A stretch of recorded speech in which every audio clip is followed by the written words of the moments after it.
अक्षरों में लिखा है, क्योंकि आज के दिन से सोने की चिड़िया कहलाए जाने वाला भारत फिर से खुली हवा में सांस लेने लगा था।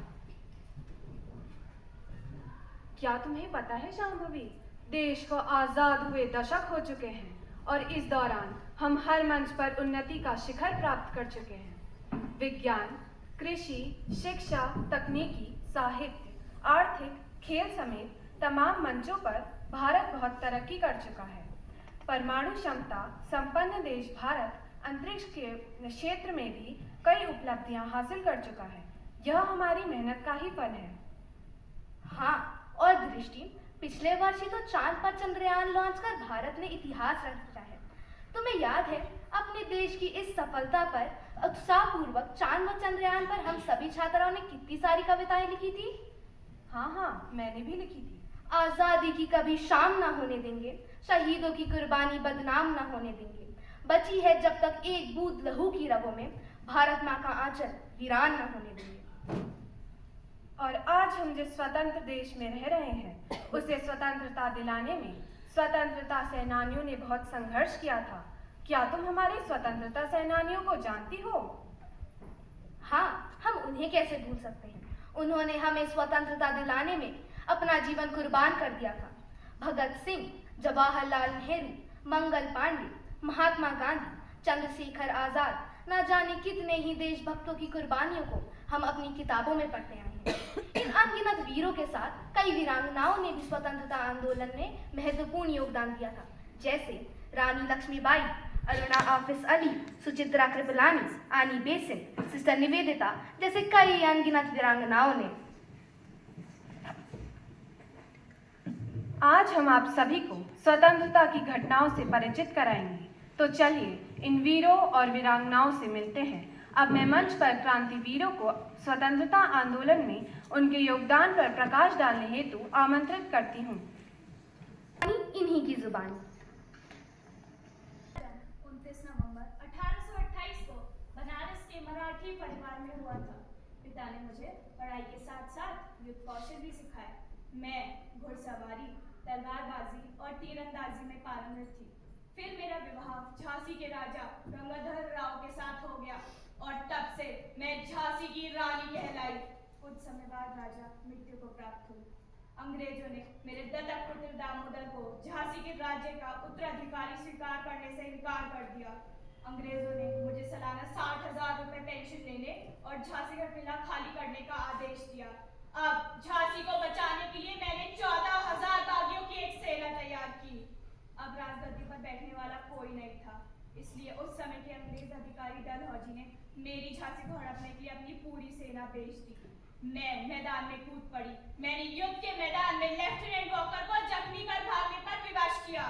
यमुना तट पर अंग्रेजों को पराजित कर मैं ग्वालियर पहुंच गई और वहां अपना अधिकार जमाया। वहां मैंने जनरल स्मिथ को भी पराजित किया। इतने में पीछे से जनरल ह्यू रोज की सेना ने आकर मुझे घेर लिया और पीछे से मेरे सिर पर वार करने लगे। सामने नाला आ गया, घोड़ा नया था, मैं नाला पार नहीं कर पाया और पीछे से मेरे सिर पर वार होने लगे और मैं शहीद हो गई। मैंने अपनी प्रजा से कहा था कि मैं महाराज गंगाधर राव की पत्नी, झांसी की रानी प्रतिज्ञा लेती हूँ, जब तक मेरे शरीर में रक्त है, जब तक मेरे हृदय में धड़कन है, जब तक मेरे श्वास में प्राण है, मैं पूर्ण निष्ठा से झांसी की सेवा करूंगी। नहीं झुकने दूंगी झांसी का स्वाभिमान, नहीं झुकने दूंगी मातृभूमि का मस्तक। इसलिए मैंने अपनी झांसी अंग्रेजों को किसी कीमत पर नहीं दी। मैंने अपने देशवासी को ललकारते हुए कहा कि अगर युद्ध ही एकमात्र रास्ता है तो युद्ध होगा, और मैं युद्ध के मैदान में कूद पड़ी। मैंने युद्ध के मैदान में आजादी की चिंगारी जलाई। उसी चिंगारी ने भारतवासियों में जोश भरा और मेरा भारत 1947 में अंग्रेजों की गुलामी से मुक्त हुआ। मेरा जन्म 27 सितंबर 1906 को पंजाब के एक सिख परिवार में हुआ था। मेरा संबंध एक किसान परिवार से था। जब जलियांवाला बाग हत्याकांड हुआ तब मेरी उम्र मात्र 12 वर्ष की थी। इस घटना की सूचना मिलते ही मैं अपने स्कूल से 12 मील दूर चलकर जलियांवाला बाग पहुंचा। मैंने नौजवान भारत सभा की स्थापना भी की। 1928 में जब जनरल साइमन गोरबाग की प्रदर्शन में अंग्रेजी शासन ने लाठीचार्ज किया तो उसमें घायल होकर लाला लाजपत राय की मृत्यु हो गई। इस घटना से आहत होकर हमने पुलिस सुप्रीटेंडेंट को गोली मारने की योजना बनाई। 1928 में ही अपने साथी राजगुरु के साथ मिलकर हम उन्हें गोली मारने पहुंचे, परंतु वह गोली गलती से अंग्रेजी अधिकारी जेपी सॉन्डर्स को लग गई। 1929 में हमने पंटू केशवदत्त के साथ मिलकर सेंट्रल असेंबली में बम फेंका, परंतु ऐसी जगह जहां कोई मौजूद नहीं था, क्योंकि हमारा उद्देश्य किसी को नुकसान पहुंचाना नहीं बल्कि सोई हुई ब्रिटिश सरकार को जगाना था। पूरा हॉल धुएं से भर गया। हम चाहते तो वहां से भाग जाते, परंतु हमने वहां पैम्फलेट बांटे जिनमें लिखा था कि बहरों को जगाने के लिए ऊंचा शोर करना जरूरी होता है। इसके बाद हमने अपनी गिरफ्तारी दे दी। करीब करीब 2 साल के लिए हम जेल में थे, जिसमें से शुरुआत के 74 दिन तक हमने भूख हड़ताल भी करी।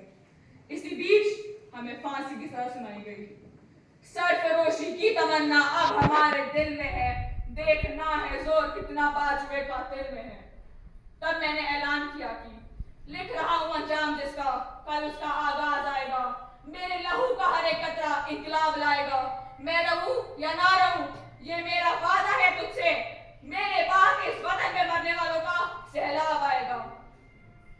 मेरा जन्म उड़ीसा के कटक क्षेत्र में 23 जनवरी 1897 को हुआ था।